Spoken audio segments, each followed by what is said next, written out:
BJP সরকার এসে দেখতে পাচ্ছি দিনের আলো, দিনের আলো, নতুন সূর্য, নতুন চাঁদ, নতুন স্টার।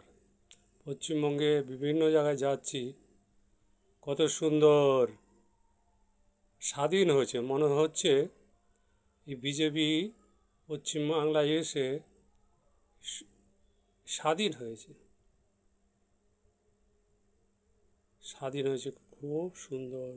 এই শুভেন্দু অধিকারী মুখ্যমন্ত্রী হয়ে চোখে যেন দেখতে পাচ্ছি, আগে চোখে দেখতে পারতাম না। চোখটা খুলে গেছে, পরিষ্কার দেখতে পাচ্ছি, যেখানে যাচ্ছি শান্তি পাচ্ছি। এবং গাড়িওয়ালারাও, বাইকওয়ালারাও প্রত্যেকের দেখি হেলমেট পরে আছে। যে বাইকে বসে আছে পেছনেও, তার কাছে হেলমেট পরে আছে। ওভারটেক করছে, একজন একজনকে খুব সুন্দর সাইড দিচ্ছে। গ্রামে বসবাস করছি, গুন্ডা বদমাশ পালিয়ে বেড়াচ্ছে, লুকিয়ে বেড়াচ্ছে। যেগুলো তোলাবাজ সেগুলো লুকিয়ে বেড়াচ্ছে। আর যেগুলো সমাজের দুষ্কৃতি আছে, বয়স্ক, এই পুজো ঠাকুরের নাম করে তোলাবাজি করে, গুন্ডাবাজি করে, মাইক চালায়। একটা ঠাকুর পেতে মাইক চালিয়ে দিল জোর শব্দে, আর তোলাবাজি চাঁদাবাজি করতো।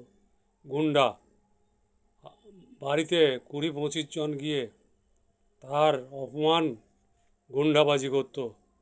সেগুলো সুন্দর কমে গেছে, এখন চোখে দেখতে পাচ্ছি।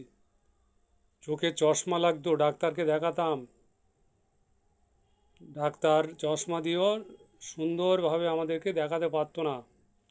এই বিজেপি সরকার, শুভেন্দু অধিকারী এসে, মুখ্যমন্ত্রী এসে চোখে দেখতে পাচ্ছি, যেখানেই যাচ্ছি শান্তি, মনের মধ্যে শান্তি। ঈশ্বর ওকে ভালো রাখুক, যেই কদিন থাকে যেন এইভাবেই রাজ্যটা চালায়। আরও ডিপের গভীরের যেন শয়তানগুলোকে ধরে নিয়ে আসে, বিশাল শাস্তি দিয়ে আরও মানুষগুলোকে চেতন ঘোরায়।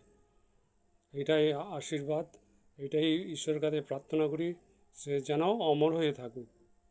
আমরা যেন স্বর্গে এসেছি, স্বর্গে বসবাস করছি।